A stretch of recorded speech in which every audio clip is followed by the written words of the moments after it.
waktunya sebentar, Pak. Ya, ada apa ya? Nah, begini, Pak ya. Ini kami langsung, Pak, ditugaskan dari kantor UPU, Pak, yang di Jakarta ini, Pak ya.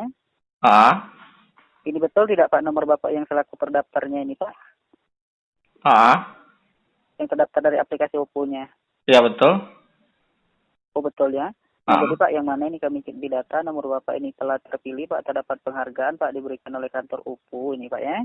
mm, Nah, ini kan diberikan, Pak, dana penghargaan berupa uang tunai atau dana cashback 3 juta rupiah ini, Pak ya.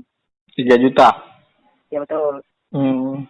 Nah, Bapak, untuk selaku menerima, Pak, tidak dikenakan biaya atau pajak ini, Pak ya. Terus gimana menerimanya? Otomatis masuk. Bukan otomatis, Pak. Maksud Bapak otomatis bagaimana maksudnya?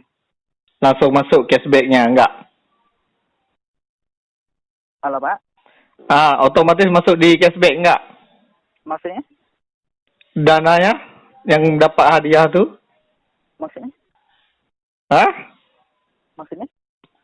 Kan katanya dapat cashback 3 juta rupiah. Nggak ada, Pak. Nggak ada. Jadi, Siapa yang bilang? jadi apa juga tadi yang kamu bilang tadi? Waduh, waduh. Harap sekali Bapak itu ya.